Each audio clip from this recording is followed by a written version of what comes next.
What's going on, Petty Bunch? Yes, come on in, come on in, come on in. I want to welcome you guys to another episode of Petty Brown Gossip Girl. Yes, where we just sit over here, we gossip about everything that's going on, not just on social media, but I'm talking politics, I'm talking reality recaps, I'm talking movies, I'm talking all kinds of shit. So, first, I want to thank you guys for just finding my channel, but I want you guys to do me a favor, okay? So, in order for me to grow, I need you to go ahead and like this video. You like this video, that is a free way to share my content and for my content to pop up in places where it normally would not pop up. So I want to thank you guys in advance for doing me that solid, okay? Thank you. All right, so we're about to get into this video. Okay, so I know y'all seen it. Meagan Good said, listen, it's all good. She is now Megan Coretta Scott King Good, soon to be Majors, okay? Yes, she said, my man, my man, my man. Despite all the bullshit that we have seen in court about Johnathan Majors and the things that he has allegedly done to his ex-girlfriend, Grace Jabari, we've seen in court the alleged domestic violence that he has committed against this woman. And yet Meagan Good said, listen, my man, my man, my man. She and he, Johnathan Luther King Majors, was spotted at the Ebony Power 100 Gala in LA together, coupled up, emotional. I don't know what it is about this couple together. I feel like we're experiencing and we're seeing a trauma bond in real time. It's like whenever I see this couple together, there is just something that does not sit right in my spirit. It's like he becomes overly emotional. She's like overly emotional. And I get it. When you find your person, there is a part of you that gets emotional because you feel like, oh my God, I finally found the love of my life. And you're just happy because it's like you feel like you've kissed a lot of frogs. You've kissed a lot of frogs, and now you finally feel like you have gotten your prince or whatnot. But there is something about Johnathan Luther King and Meagan Good that is giving me this weird sense of codependency. And to me, it's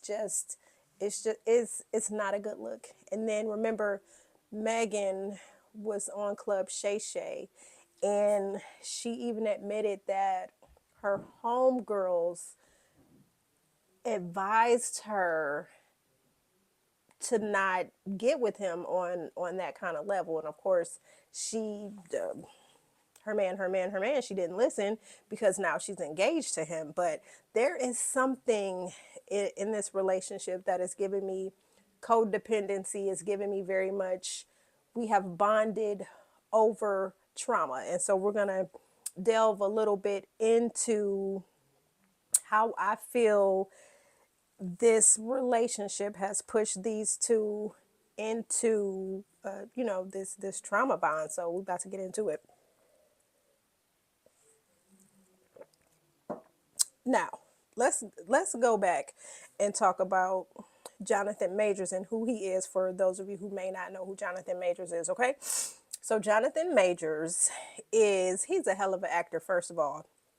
Let's just give this man his props up front before we get into his relationship life. But him as an actor, love, craft, country, everything Johnathan Majors puts his foot into, he knocks it out of the ballpark. He gives amazing ass performances. He is not one to be played with. You give this man a script, he most definitely is going to execute that role. If you guys have seen Creed, he most definitely dominated in that role, and he gave a stellar performance alongside Michael B. Jordan.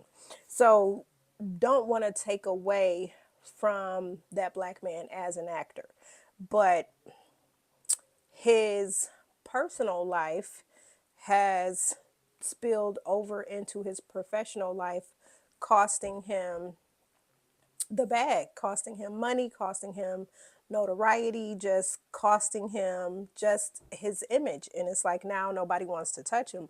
Although he and his ex, Grace Jabari, have come to an agreement where she has dropped those defamation charges. And so it's pretty much, it's pretty much over with. But just because it's over doesn't mean that the stigma surrounding this man is going to be over, because people ain't forgetting. People ain't forgetting the audio of him. You need to be like Coretta Scott King, and how this man really puts himself on a pedestal, as seeing himself as a Martin Luther King archetype, and saying that he is the upper echelon on the upper crust, and compares himself to Martin Luther King, i.e., I need a Coretta Scott King in my life. And I'm just really trying to understand how you would tell this white woman that you need her to be your Coretta Scott King. That's very much giving weird, but that's neither here nor there. So we want to talk about March 25th, 2023. Okay, y'all remember that day? Manhattan. Johnathan and Grace got into it in the back of a car, where he allegedly, like, he attacked her. He put his hands on her. Okay, he picked her up and pushed her back into the car. So we know this whole altercation started from a text message. From a text message. Johnathan was allegedly texting some mystery woman. Grace allegedly saw the text, picked up his phone, and he trying to grab his phone back from her.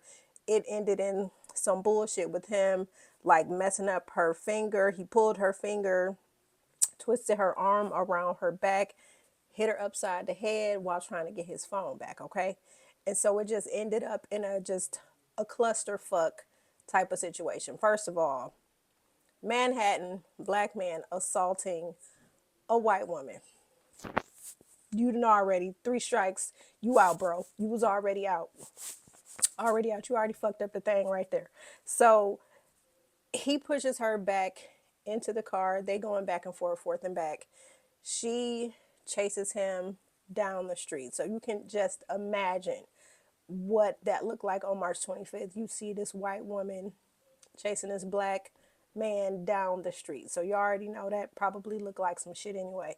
So after that, Johnathan allegedly went to a hotel, because I guess he didn't want the situation to escalate. And my thing is, how is it going to escalate further, where you allegedly then twisted this woman's arm behind her back, you done pulled her finger. So he went to a hotel. She went to the club. And so later on, reports are saying that when he got back to their apartment, he found her unconscious. Bro, that, again, black man, you're walking into a shared apartment with your then girlfriend, who happens to be white, and she is unconscious. I'm just saying, black man, unconscious white woman, you call 911. You already know, cops come through the door. They're not asking any questions. They slapping them cuffs on your black ass. They are booking you, and they're taking you to the precinct. Okay, where you about to face a judge, and you just about to just experience all types of court just shit. So you already know, after this altercation happened, y'all already know, once this hit the news, and once it hit social media, y'all already know, Marvel and Disney, who had major deals with Jonathan Majors, they wanted no parts. So basically, Johnathan lost Johnathan, y'all already seen it. Johnathan lost everything at the hands of alleged domestic violence against this woman. Now, when they went to court, old text messages were found between Johnathan and Grace, and it showed where 2022 they were talking about another alleged assault between the two, where again he bops her upside her head allegedly, and it's basically called himself a monster and said that he was incapable of love. Just call himself a monster. He's incapable of love. And at that point, it's kind of like, okay, Johnathan, you're very much given abuser in my eyes, very much given abuser, very much if she's testifying, if these text messages that have transpired between you two while you were a couple are making the light of day and is showing that you were being violent with Grace again, it's like, bro, I I can understand why Disney and Marvel would not want to be associated with you, because now you are bad for their brand. So in order for them to preserve and protect their brand and for them to continue to make money, they got to cut ties and they got to invest in another leading man with no controversy, or at least no domestic violence type of controversy. Okay, bad for the brand. So that's why they dropped his ass like a hot potato.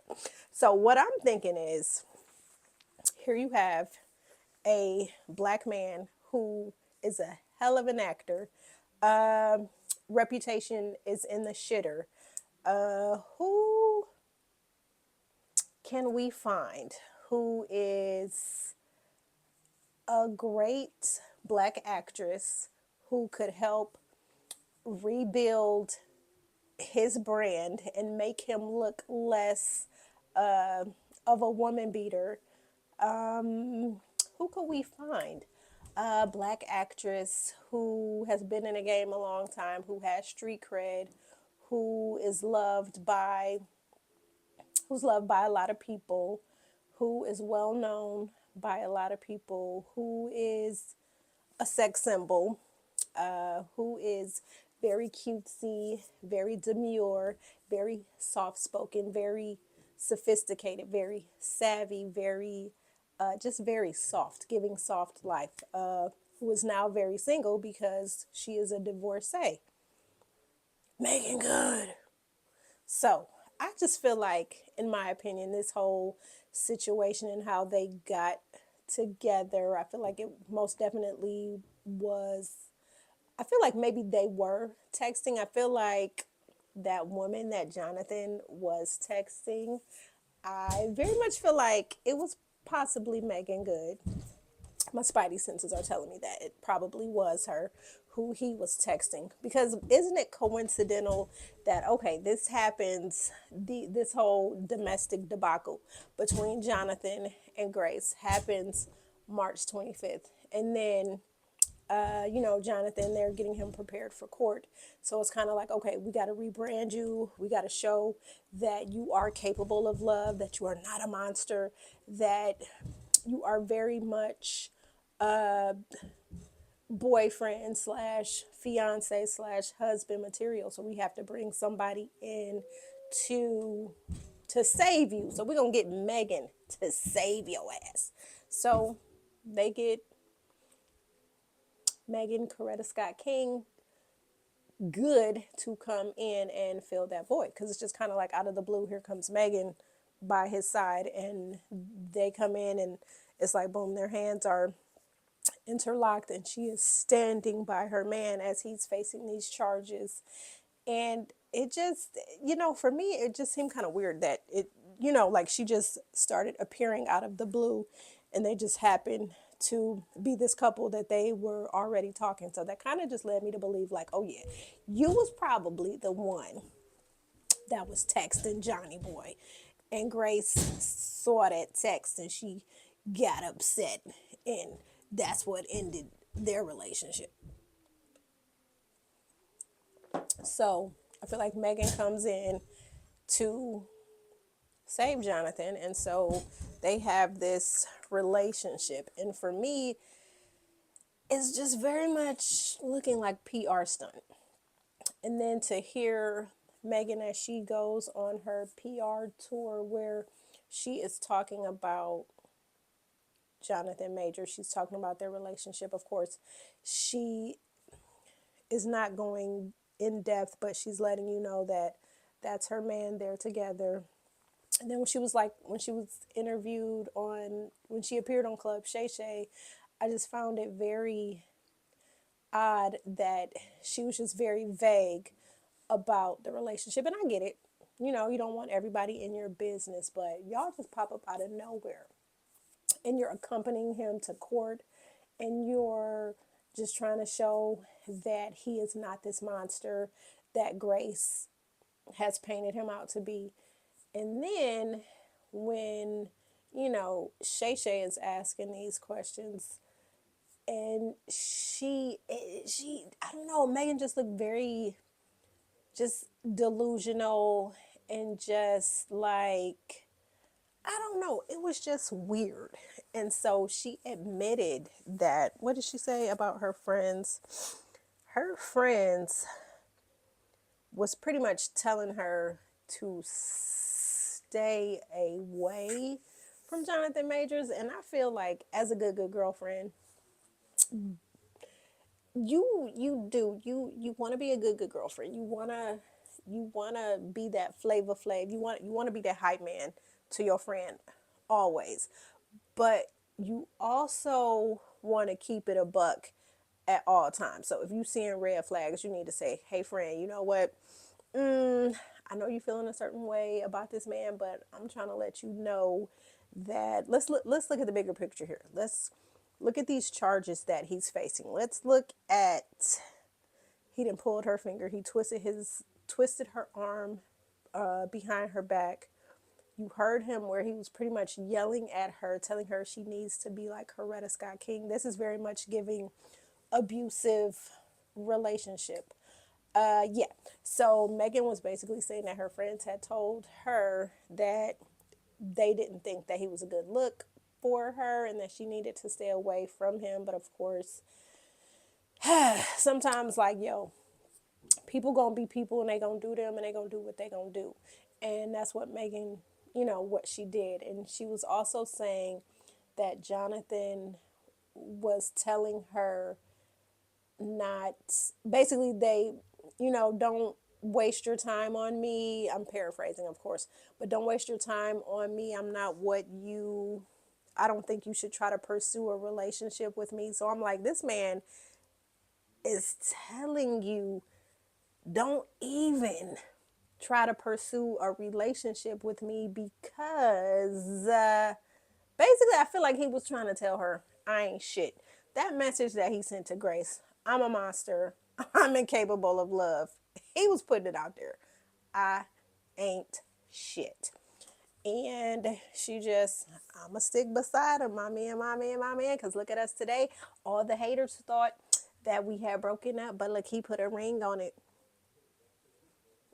We getting married, y'all. And so that for me is why I'm feeling like this whole situation between them was I feel like it was forced. And I feel like we are experiencing a trauma bond because y'all remember where Iyanla Van Zant had honored Johnathan Majors and she brought him up on stage and he just started sobbing profusely and she was just like, breathing life into him and, pouring positivity into him and he sobbed on her shoulder like a baby and stuff. And Megan's in the crowd crying too. And I don't know, this relationship it's giving me, like I said, it's giving codependency. I don't see anything healthy about the relationship.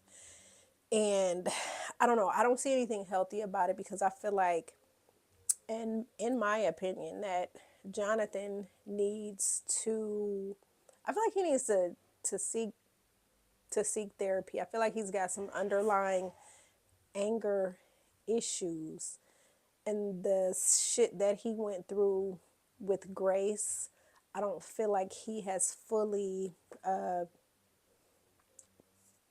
went to anger management to talk to a therapist to really get that out of his system and get to the root of why he might be so domineering and why he might, go from 0 to 100 in 2 seconds. And then you have Meagan Good, who was married to Devon Franklin, and that relationship came to an end. And I just feel like, for her, I don't know, I just feel like maybe her confidence level is not where it should be, because the way that she has talked about Johnathan Majors and the way that she is placing him like a Martin Luther King, where she's putting him on this pedestal and holding him, she's like revering him, and it's just weird. It's weird as hell to me. So I don't know. And when they get married, is she going to keep her last name, or is she going to take his last name?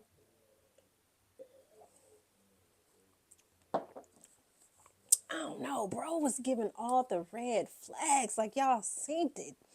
He pulled this woman's finger, twisted her arm behind her back, and telling her, "You need to be like Coretta Scott King. I need a Coretta Scott King." I don't know. Shit is weird to me. But, I mean, hey, if Meagan like it, I love it.